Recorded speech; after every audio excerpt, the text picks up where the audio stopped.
I think it is interesting and noteworthy, though, that remember when they hired Eberflus before they hired Poles, and we all wondered if that would work.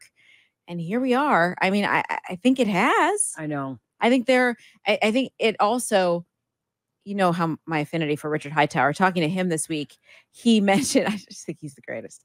He mentioned, though, that how different it is now. Now, he's the holdover, right? Like, he's the one who's been there from the old Ryan and Matt to the new Ryan and Matt, right? Yeah. He's been for both of those. And he talked about how different it is. And he says, everyone seems to be pulling in the same direction. Well, that starts with Poles and Eberflus. Right.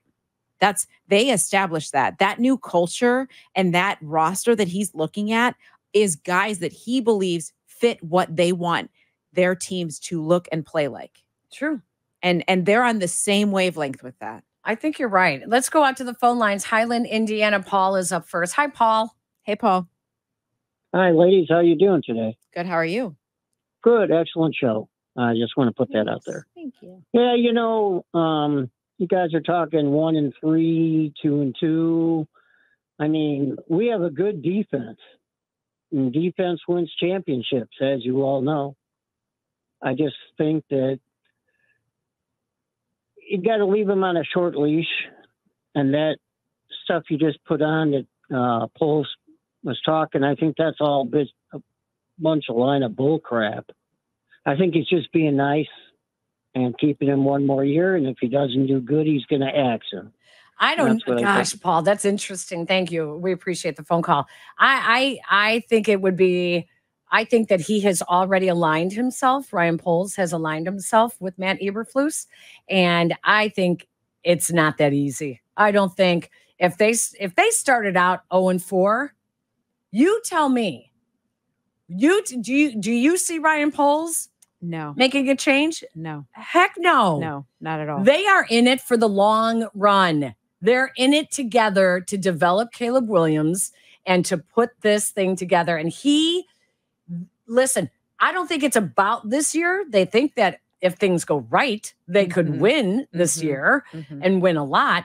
But I think it's more about next year and then year 3 with Caleb Williams. If you are really, as a Bears fan, listening to the general manager, if you're really listening to the words he says, even when adding free agents, even when making trades, what does he say? We're looking at the long game, 2 to 3 years down the road. We're not just looking at 2024. I get it. Bears fans, you have every right to be so impatient right now. It's been a long time since they have been truly consistently relevant in the division, in the NFC, and pushing for the postseason. I understand. But at the same time, that's what they want. Do it the right way. We've dealt with Band-Aids around this team for years. Do it the right way. Let the whole healing process take place, and then be the shiny new toy. And what did Kevin Warren say when he held his first press conference? Patience. Everyone needs patience. There's been too much change around the Bears and the coaches. You need to stick a little bit longer with someone if you truly believe in them, to let them get things on the right track. Yes. I don't think anything would happen this year. Absolutely not. I don't either. Do we have to take a break here, Jack? I'm sorry. Did I miss that a real break? Yeah, I saw the 0 and I was like, oh, did I miss it there? Let's go out to Melrose Park. It's Joey G. Hey, Joey. Hey, Joey. Good afternoon, Peggy. Dionne, how are you? I'm good. How are you? Walking and breathing. That's all that matters. That is all that matters. Peggy, happy birthday and congratulations on being a fantastic mother.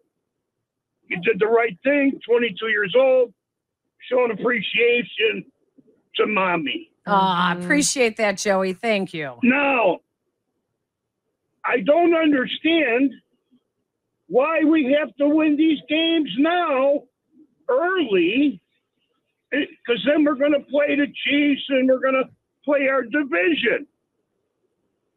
Does nobody have confidence we can win our divisional games? No. No. They went, well, I here's the thing. disagree. You know why? Because of what they did against the Lions last year. Yeah, well, what about Caleb Williams this year? Well, yes, I would like to. I'm hopeful but we have yet to see him play a full game. I'm gonna go ahead, Peg. Well, no, she's right. And the other reason, Joey, is outside of Minnesota, which is rebuilding / retooling or whatever they're doing. The Lions are still the team to beat in the division.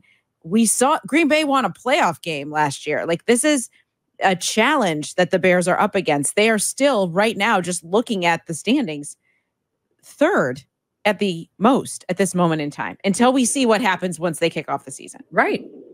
This is going to be one of the funnest divisions in football this year because there are such high expectations for 3 of the 4 teams. Mm-hmm. And if JJ McCarthy hadn't gotten injured, it would be a 4-team race. Yeah, it would. I mean, it would. Joey, thank you. We love you. Thanks, Joey. Thanks for calling. As always, we appreciate that. Yeah. It's the great unknown. I'm excited about that. That's why I'm anxious, so much more anxious to get to the regular season. This last week and a half at Hallis Hall has felt like, oof. I mean, I know it's been a long camp and we knew that, but there were a couple of those practices where I felt like they were standing around as much as the media was watching them do what exactly? We don't know. And it was just kind of like, all right, let's get to the getting. Exactly. And so they'll be back. They all have the weekend off. They'll be back at Hallis Hall on Monday. And then the locker room is open for the first time Wednesday. And then they get in their rhythm and go. Should Soldier Field have a hot dog, a Chicago hot dog, that is a jalapeno cheddar hot dog with Italian beef? That's Chicago, has Italian beef on the hot dog, jardiniere, spicy secret sauce, and cheese crumbles.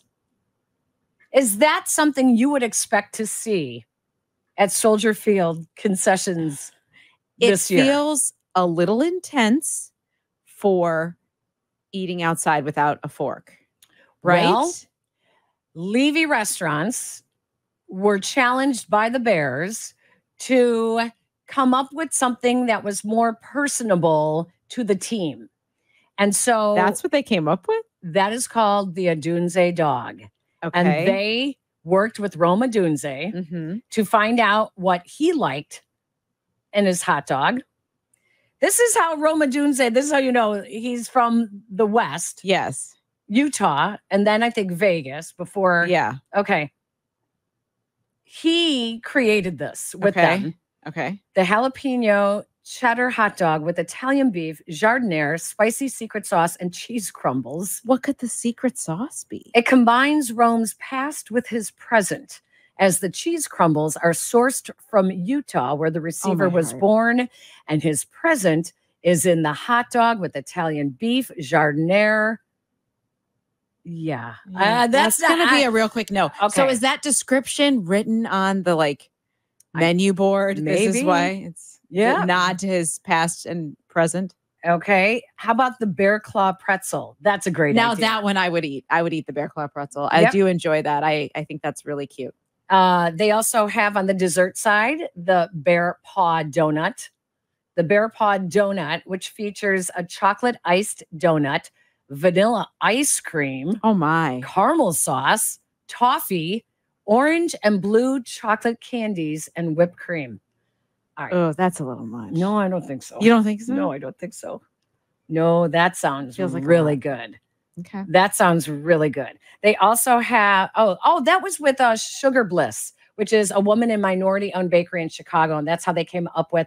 They have orange and blue macaroons. Okay, I like that. The bear that. claw cookie, the bear claw pretzel, the bear paw donut, and now there's also the pork chopped sandwich. This is more of my Ditka thing. Okay. Brown sugar barbecue glazed pork, chopped bacon, cucumber relish on a toasted butter roll, and carne asada waffle fries with queso blanco, ancho marinated steak, pico de gallo, and lime crema. That is intense too. Okay, that I like. I like the carne asada waffle fries, that is a lot though. The pork chop sandwich sounds good. This is interesting. I'm going to have to, how am I going to get myself over to Soldier Field to try some of this stuff? Well, you'll have to come for pregame, and then That's what I should do. then come back here at halftime to do the postgame. Maybe you and I should go do a little tasting. Oh, Thelma and Louise tasting Right? at the Bears. Yeah. Hello. Speaking of that tasting, I had idea. a delicious dinner this week. Okay, let's take a break. When we come back, Let's talk about that. Yeah. and we could talk also about our little Thelma and Louise video. Yes, that we're going to do working for on. YouTube. Yes, We thanks promise to we're some working on it. friends. We got something cooking. We have friends. You don't Our want to show has miss friends. it. Wait till we tell you about this.